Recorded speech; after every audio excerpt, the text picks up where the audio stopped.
उत्तराखंड में हिमालय की गोद में स्थित केदारनाथ मंदिर 12 ज्योतिर्लिंग में सम्मिलित होने के साथ साथ 4 धाम और 5 केदार में से एक भी है।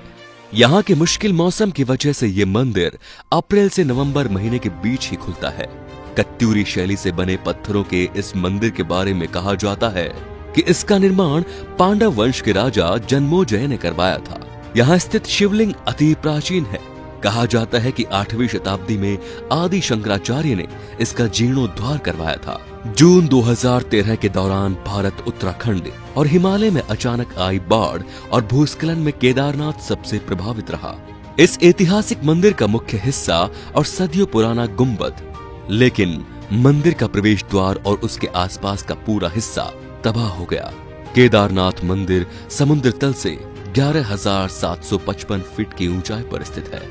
और अब जान लेते हैं कि कैसे 200 सालों तक केदारनाथ मंदिर बर्फ में दबा रहा और इसका इस मंदिर पर क्या असर पड़ा। वैज्ञानिकों के अनुसार केदारनाथ मंदिर 400 सालों तक बर्फ में दबा रहा, फिर भी इस मंदिर को कुछ नहीं हुआ। इसीलिए 2013 में आई जल प्रलय के दौरान इस मंदिर के सुरक्षित रह जाने से वैज्ञानिकों को कोई हैरानी नहीं हुई। देहरादून के वाडिया इंस्टीट्यूट हिमालय जियोलॉजिकल वैज्ञानिक विजय जोशी ने कहा कि 400 सालों तक केदारनाथ मंदिर बर्फ में दबे रहने के बावजूद यह मंदिर सुरक्षित रहा, लेकिन जब बर्फ पीछे हटी तो उसके हटने के निशान मंदिर में मौजूद थे, जिससे वैज्ञानिकों ने स्टडी की। उसी के आधार पर यह पता चला कि यह मंदिर 400 सालों तक बर्फ में दबा रहा होगा। जोशी कहते हैं कि 13वीं से 17वीं शताब्दी तक एक छोटा सा हिमयुग आया था, जिसमें हिमालय का एक बड़ा क्षेत्र बर्फ में दब गया था। पहले माना जाता था कि मंदिर ग्लेशियर के अंदर है, लेकिन रिसर्च से ये पता चला कि ग्लेशियर में नहीं बल्कि बर्फ में ही दबा हुआ था। वैज्ञानिकों के अनुसार मंदिर के पत्थरों पर आज भी इसके निशान है। ये निशान ग्लेशियर के रगड़ से बने हैं। ग्लेशियर हर वक्त खिसकते रहते हैं। ये न सिर्फ खिसकते हैं बल्कि उनके साथ उनका वजन भी होता है और साथ ही कई चट्टानें भी उनके साथ होती हैं, जिसके कारण उनके मार्ग में आई हुई हर वस्तु रगड़ खाती है। जब 400 साल तक ये मंदिर बर्फ में दबा रहा होगा तो सोचिए मंदिर ने इस ग्लेशियर के बर्फ और पत्थरों के रगड़ को कितना झेला होगा।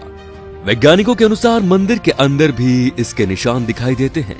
बाहर की ओर पत्थरों की रगड़ दिखती है तो अंदर की दीवारों पर पत्थर समतल है, जैसे उनकी पॉलिश की गई हो। बताया जाता है कि मौजूदा केदारनाथ मंदिर के ठीक पीछे पांडवों ने एक मंदिर बनवाया था, लेकिन ये वक्त की थपेड़ों की मार नहीं झेल पाया। वैसे गढ़वाल विकास निगम के अनुसार भी मौजूदा मंदिर का निर्माण 8वीं शताब्दी में आदि शंकराचार्य ने करवाया था, यानी छोटे हिमयुग के दौरान, जो कि 13वीं शताब्दी में शुरू हुआ था। उससे पहले ही ये मंदिर बन चुका था। वाडिया इंस्टीट्यूट के वैज्ञानिकों ने केदारनाथ इलाके की लाइकोमेट्री टेंडिंग भी की। इस तकनीक से शैवाल और उसके कवक को मिलाकर उनके समय का अनुमान लगाया जाता है। जोशी ने कहा, लाखों साल पहले चोराबारी ग्लेशियर के पीछे हटने से केदार घाटी बनी। जब ये ग्लेशियर पीछे हटते हैं तो वो रोड रोलर की तरह अपने नीचे की चट्टानों को पीस देते हैं और साथ में बड़ी बड़ी चट्टानों को छोड़ जाते हैं। जोशी कहते हैं कि ऐसी जगह मंदिर बनाना इंजीनियरिंग का एक अद्भुत नमूना है।